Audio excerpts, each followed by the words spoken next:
Hey! Tambala na! At eto na sila, ang nag-iisang masugid na tagahanga ni Nicole Yala. Chris Chuper! Kasama ang nag-iisang diehard fan ni Chris Chuper, Nicole Yala! Dear Nicole and Chris. Dear Nicole and Chris. Dear Nicole and Chris. Dear Nicole and Chris.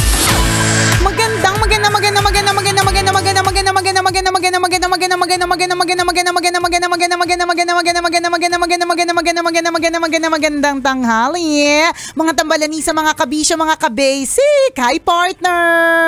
Hi partner. Friday plema. Masarap. Oo naman. Of course. Marami ba ako? Laman Gusto mo? dyan, hindi meron din ako. I have enough supply. I'm okay, partner. Thank you for the offer. Pero Masarap okay, pala. okay lang ako. Minsan nga iniinuman ko ng tubig. Para dumami. Oo, tapos inom tubig. Oh, hindi busog na. Yan po yung tips para pumayat.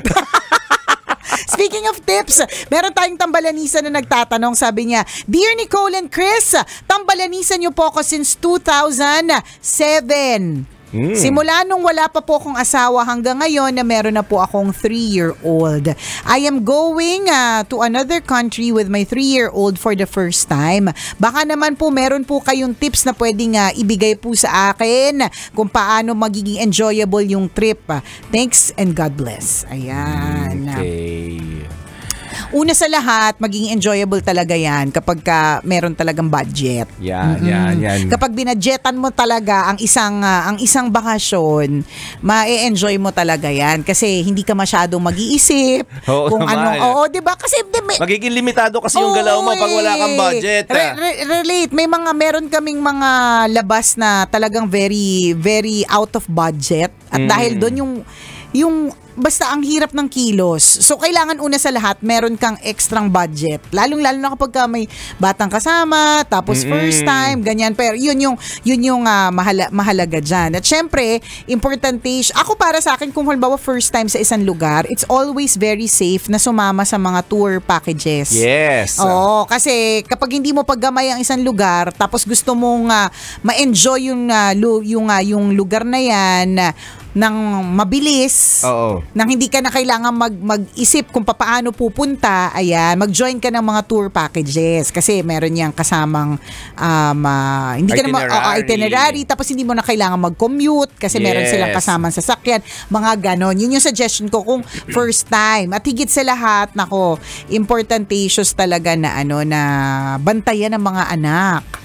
Oo, lalong-lalo kapag ganyan kaliit, nakakatarantayan kapag yung halimbawa bang, kunyari, hindi ko alam kung saan bansa ka pupunta. Kunyari, Hong Kong o Disneyland, o makita niya si Mickey Mouse, baka tumakbo, ang daming tao, 'di ba? Hindi mo alam kung saan mapupunta. Yan yun, nako. So, dapat meron, correct, dapat meron kang mga, para sa akin, ako ang ginagawa ko sa mga dati meron akong ganon, yung hindi naman leash, yung arm, yung sa wrist. Sa wrist na tali na nakatali din sa kanya. Ganon. Parang ganon, pwedeng ganon. Or ang ginagawa ko lagi, partner, meron silang suot na ID. Okay. Tapos nandun yung picture nila, pangalan ng nanay, in contact case, number. Ganon. This is mommy ganito, ganon. Yan. Totoo yun Kailangan yun kasi hindi natin talaga masasabi, lalong-lalo na sa ibang bansa. Mabuti kung dito nga sa Pilipinas, mawala, nakakataranta eh. Parehas pa tayong nagtatagalog. Ang lagi kong issue parte sa ibang bansa, yung bang natataranta ka na, hindi mo pa alam paano i-express sa English, di ba? Sa English, o kaya sa Fukien, o kaya sa Chinese, kung saan bansa ka man pupunta, di ba? Nakakataranta. Puro alam mo, this. Oo, this, that. That. Over there, ganon. Puro ganun lang eh kasi Puro hindi ka kayo nagkakaintindihan. Correct, di ba? So, kailangan mag-extra effort ka to stay safe para hindi mo kailangan pagdaanan yung ganyan na natataranta ka na nawawala yung anak mo, tapos na kailangan mo pang magpaliwanag. Yung natataranta na nga yung puso mo kasi hindi mo mahanap yung anak mo. Natataranta pa yung isip mo kasi kailangan mo mag-English. Di ba nakaka-stress? So iwasan natin yung mga ganyan. Ingatan ng mga junakis pag nagta-travel. Na-imagine ko yung sakit ng tiyan, no? Kapag ganyan nagkakawalaan o nagkakaroon ng aberya, yun na mamawis ka ng malamig. Correct. Kasi masakit sa ano yun eh. Masakit sa puso, masakit sa tiyan, masakit sa isip. Na paano ko itatawid to? Tama. Yung mga ganong detalye. Paano ko itatawid to? Meaning, saan ko hahanapin? Paano ako magtatanong? Paano pag hindi pa kami nagkausap? Sinong pupuntahan ko? Kasi nga wala kang alam eh. Para kang nangangapa in a way sa dilim. Parang ganun. Pumasok ka sa isang kwartong madilim. Kung wala itong tour guide o hindi ka naka-include sa mga tour packages. So maganda yun. Highly recommended na mag-avail ka talaga ng tour packages. Ano yung mga makikita mo dyan? Itinerary. Minsan naka-indicate din dyan kung saang restaurant kayo kakain. So malalaman mo na kaagad kung saan ka mag-aalat ng budget. Ay dinner lang yung hindi kasama sa package. Or pwedeng lahat naman. Breakfast, lunch and dinner kasama rin sa package. So wala ka nang gagastusin masyado. Maliban sa mga pasalubong or pag nakyutan ka na may nakita ka mga available items na gusto mong iuwi ng Pilipinas, that's the time na gagastos ka ng extra. So dun pa lang madidetermine mo na kaagad kung ito na lang yung gagastusin ko. Minimal na lang. Tama. So yung mga ganon. Correct. Basta ganon. Pag first timers, mas maganda yung mag-join. Tapos ito pa, pasalubong. Okay. Alam nyo po, napakarami pong nasa Pilipinas na. Yes. Ang Pilipinas po ay hindi nahuhuli sa napakaraming bagay. Kaya nga pag minsan, merong nagtatanong sa akin na, anong gusto mo? Meron lang talagang particular, kunyari Singapore, Garrett popcorn kasi wala pa niyan dito. Walang Garrett popcorn dito sa Pilipinas, yung ganun. Pero otherwise, kunyari, ito ginagawa ng meron yung Garrett, yung padlock, meron. Gusto mong gawing popcorn, kakayanin mo, ikaw naman, decision mo naman. Nasa sa'yo yan. Diba? Yung Garrett, yung ginagamit ng guard. Ano yung Garrett? Yung ganun, yung bago ka pumasok ng mall. Okay, Garrett na tawag doon. Yun. Ganon. Hindi kasi minsan, mag-over baggage ka. Kunyari, at minsan, may mga airlines na sobrang strict nila sa may mga iba na makakalusot. Pero may mga iba na kahit 1 kilo lang, hindi talaga nila palulusutin. Most of the time actually, nila palulusutin. So mag-over baggage ka sa isang bagay na meron naman sa Pilipinas. Ito pala yung Garrett. Pinapakita sa live namin. Yan. Gusto mo nguyain yan kung kaya mo. Diba? Di go, di ba? Pero meron na sa Pilipinas niya. Yan, yung Garrett na yan, di ba? Pero yung Garrett popcorn wala, di ba? So yung mga ganun, yung binibili mo ba, meron naman yan sa Pilipinas? Correct. Kasi kung meron, sa peso mo na lang siya bilhin, wala pang exchange rate unless talagang sobrang mura. 'Di ba? Tapos ang iisipin mo din, ang dami kong bibilihin na ganito. Ikukumpara mo doon sa magiging over baggage fee mo. Correct. Diba? Napamura ka nga. Kunyari, ito yung isa kong kaibigan. Pagka pumunta siya ng Korea, lagi siyang bumibili ng yung sa mga mukha-mukha na mga BB cream. Hindi lang BB cream. Medyo mabibigat ito, partner, yung mga aloe vera. Yung parang, basta yung mga snail. Snail kinemeratic, parang mga ganon. Sabi ko, dami naman sa amin yan, ng snail. Natural pa. Punta ka sa Laguna. Correct, dami niyan. Lalo na pag ginagataan nga eh. Totoo. Lalo pag ganito medyo maulan-ulan na, naglalabasan ng mga snail na yan. Ganun. So, ang eksena partner, mas mura talaga doon. So, yung pwede niya mabili dito sa Pilipinas, mabibili niya ng 2 or 3 doon.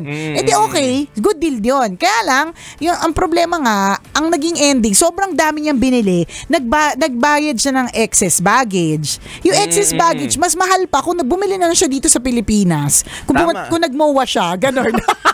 Malay mo pag siya nakita lang sa Watsons yan. Totoo. Okay na sa SNR. Kasi halos lahat ng mga pinapasalubong nandun na. Ano ka ba? Na. Meron sa Cash and Carry. Correct. Halimbawa, yung Japan. Isa nga, nasa Liana Supermarket, makita mo din doon. Ano ka ba? Annalyn's. Annalyn's Superstore.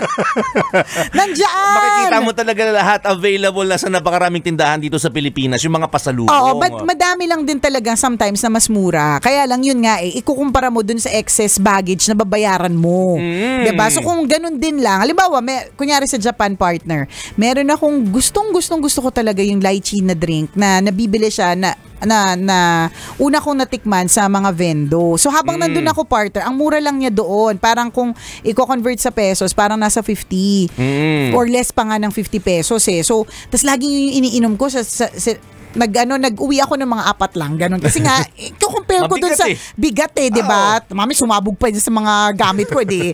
Bulilyaso pa, magpapalaundry pa ako, di ba? Yung mga ganun, iisipin mo yan. So ang ending, 4 lang yung binili ko ng ganun, kahit gustong-gusto ko siya. Pagpunta ko dito sa MOA, nandito siya. Okay. Oo, dun sa dep store siya ng SM. Tapos, pero ano siya, triple the price. Nasa 160 siya. Ganon. Gets ko naman. So kung bumili nga ako na madami, nakamura nga naman ako ng kunyari 100 piso. Pero yun yung babayaran na excess baggage. Yun yung sinasabi natin. Totoo. Na nandito naman. Ang bibilihin mo pag nasa ibang bansa ka, bibilihin mo yung mga may tatak. Ganon. May mga nakalagay kunyari Sentosa. Yan. Yung mga ganon kasi wala niyan dito. Correct. O kung meron man, mahirap nang hanapin. Correct. Okay, punta ka ng halimbawa Malaysia, di ba? Meron dong ano bang mga Sunway Lagoon. Yan, ganon. Kasi kung halimbawa Malaysia lang, madami niyan dito. Totoo naman. Oo nga. Alam mo yung ginagawa ng baka bentahan ka ng mangga doon. Madami din dito. Natanda namin na pumunta kami ng Malaysia. Sabi ng tour guide sa amin, this is the mango tree. Sabi sa amin mga Pilipino. Nung binabaybay namin yung parting yun ng Malaysia. Baka naman kasi maakit ka. Uy, may mangga daw sa Malaysia. May mangga daw. Iba daw yung mangga doon. Diba? Baka pwede. Kasi like, kunyari, sa Thailand, parang mas malalaki. Iba din. Pero huwag mo nang iuwi. Tikman mo na lang. Tikman mo na lang, i-enjoy mo na lang. Alam mo yung ginagawa ng isang kong kaibigan na itawag na lang din nating ako talaga yon, diba? Anong ginawa? Pagka gusto ko magpasalubong ng sabi mo kasi yung tatak. So, nagpapasalubong ako dati pag pumunta ako dati ng Hong Kong, kunyari. O kaya kung saan man, Singapore, ganyan. T-shirt. Yes. Kasi kadalasan mura lang doon eh. I love Hong Kong, diba? HK, ganon. Diba? Ta Singapore na Merlion, may drawing. SG, correct, ganon, diba? Mga ganon, diba? Mas mura kapag kaputi, mas mahal kapag color. Ganon, diba? Yun yung alam namin yan. Kinanvas na yan doon. Siyempre, kinanvas doon. Tapos na-realize ko, parang una, na-excess baggage ako, kakadala. At saka pangalawa, ang effort. Alam mo yun, ang effort niya. Alam mo pa ginagawa ko, partner? Ang ginawa mo? Dito ko sa Pilipinas, pinapaprint. Kaya ang tatak ng t-shirt, blue corner. Dito. Pero naman din namin napansin kasi tinanggal mo naman wala yung etiketa. Naman, correct. Walang nakaalam, di ba? Hindi, wise. And that's being wise. Para sa akin eh. Ganun na eh. Ganun talaga. Mura ko pa nabili dito. Partner, 80 lang. Di ba? Parang Kasi marami yung binili mo. Hindi ka na masyado naabala pagdadala. Yes. Diba? Nakamura ka pa kasi nga dito lang binili. Tama. Kung nakatulong pa ako sa Philippine economy. Diba? Napahappy mo pa yung mga taong nalinlang mong akaga. Galing ng Hong Kong yung pasalubong mo. Hindi nila pinaprint ko sa kapitbahay namin. Ay, hindi. May kasamang pagmamahal naman yun. At least may HK na nakatatak. Hindi, tsaka may kasamang pagmamahal. Ako ang nag-layout. Sabi ko, dito mo lagay yung yung picture ng Disney, ganyan. May kasama naman pagmamahal, tsaka naisip. Diba, pwede namang hindi ka pasalubungan hindi naman requirement. Pero pinasalubungan, ganon. Matik kasi yun mga kaibigan, kapag ang Pinoy talaga pumunta ng ibang bansa, hindi mawawala sa itinerary natin na magkaroon tayo ng time for pasalubong. Correct. Ganun talaga tayo hanap ka na mabibilhan kasi iniisip mo yung pag-uwi mo dito sa Pilipinas, may bibigyan ka. Pamangkin mo, pinsan mo, nanay at tatay mo, bibilhan mo sila. Mga patikim lang na experience mo sa ibang bansa. Okay din naman yun. And the important issues na sa mga nakaka-receive, huwag kayo magre-reklamo, sabihin, keychain lang. Nail cutter na naman. Diba? Una sa lahat, inisip ka. Pwede ka talagang hindi isipin. Tama. Pwede yung ballpen na naman. Correct, diba? Parang ganun. Pwede namang yung ginastos nila dyan, no matter what amount it is, pwede namang binili nila for themselves eh. Tama. pero naalala ka. Binili nila para sa'yo yan. So, huwag kang magrereklamo. Huwag kang mag-inarte. Oo, wag kang ano dyan. Ipagpasalamat mo yan, di ba? Hindi, tsaka totoo ka dyan, partner. Yung mga Pilipino, basta pupunta sa ibang lugar, ibang bansa, ganyan. Matik na iniisip talaga yung pasalubong. Ganun tayo. Maski naman tayo, partner eh. Halimbawa, umalis lang tayo, nag-work tayo. Pag-uwi natin, nag-iisip tayo, ano kung pwede mga pasalubong sa mga anak? Correct. Diba? Para ano kayang pwedeng mabigay sa kanila? Ano, diba? nasa dugo talaga natin. Correct. Yun. At nakakatuwa kasi siyang gawin. True. Masarap siya sa pakiramdam eh. So baka naman. Sa mga nang ibang bansa dyan. Hindi, yung ito nag-PM. Tama, ito. Segue talaga no. Yun. Baka dami namin naman. Sinabi sa'yo eh. Dami ng tips niyan Baka naman, girl. Patikim naman kung saan bansa ka pupunta. Diba? Patikim naman ng papasalubong dyan. Diba? Pero I think, hindi ko alam kung partner kung Pilipino lang talaga. Pero it's a good treat ng mga Pilipino, no? Na lagi tayo may uwi. Tingnan mo, sa mga pelikula, lagi may pansit yung bida. Basta nakasweldo may pansit. Alam mo yun, may pasalubong. Totoo ka dyan. Nakakatuwa siya eh. Kumbaga innate sa atin mga kabisyo yung kulturang ganyan na kailangan pag aalis ka, laging may pasalubong. Tama. Diba yung nanay mo nga lang nag-apply sa POEA dati pag uwi ng probinsya may pasalubong Diba? Nag-apply lang yun Correct, hindi pa siya nakakaalis. Pero pag uwi niya may Dunkin, diba? Ganon. May pabiskwit pag uwi ng bahay. Kasi isang magandang treat natin yan yung inaalala natin yung mga naiiwan natin sa bahay. Naalala ko lang recently, di ba pumunta ako ng Palawan. Pumunta din yung team ni Mayet de la Rosa. Tapos nakakatuwa nung pumunta sila sa Baker's Hills, talagang ang dami nilang binili. Sobrang sarap naman kasi talaga dyan ng mga hopya, ng mga Baka naman may tira pa po dyan.